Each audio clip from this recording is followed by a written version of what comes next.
भारतीय banking sector की मौजूदा स्थिति और आने वाले समय में किन बैंक के शेयर निवेश के लिए बेहतर साबित हो सकते हैं। हाल ही में मोतीलाल ओसवाल ने अपनी रिपोर्ट में बताया कि भारतीय बैंकिंग सेक्टर फिलहाल एडजस्टमेंट के दौर से गुजर रहा है। सितंबर 2025 तक क्रेडिट ग्रोथ थोड़ा धीमा रहा है, जिससे रिटेल और कॉर्पोरेट डिमांड में कुछ नरमी देखी गई। लेकिन सरकार की तरफ से जीएसटी दरों में कटौती, आयकर में राहत और आरबीआई द्वारा नीतिगत दर में कमी के बाद माहौल बेहतर होने की उम्मीद है। यही वजह है कि वित्त वर्ष 2026 की दूसरी छमाही में लोन डिमांड में सुधार देखने को मिल सकता है। रिपोर्ट में मोतीलाल ओसवाल ने दो प्रमुख बैंकों आईसीआईसीआई बैंक और एचडीएफसी बैंक में निवेश करने की सलाह दी है।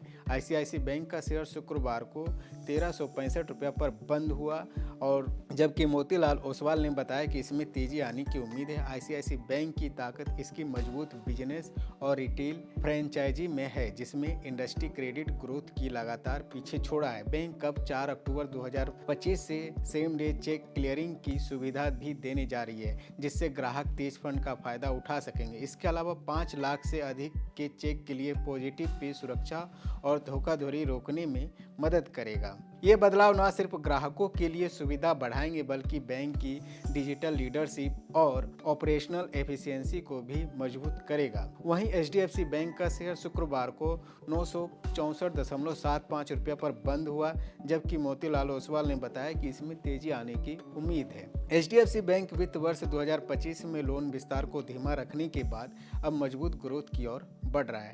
बैंक कॉर्पोरेट और टेक्नोलॉजी अडॉप्शन और ब्रांच विस्तार पर काम कर रहा है। साथ ही रिटेल एसेट और डिपॉजिट पर फोकस से मार्जिन में सुधार देखने को मिल सकती है।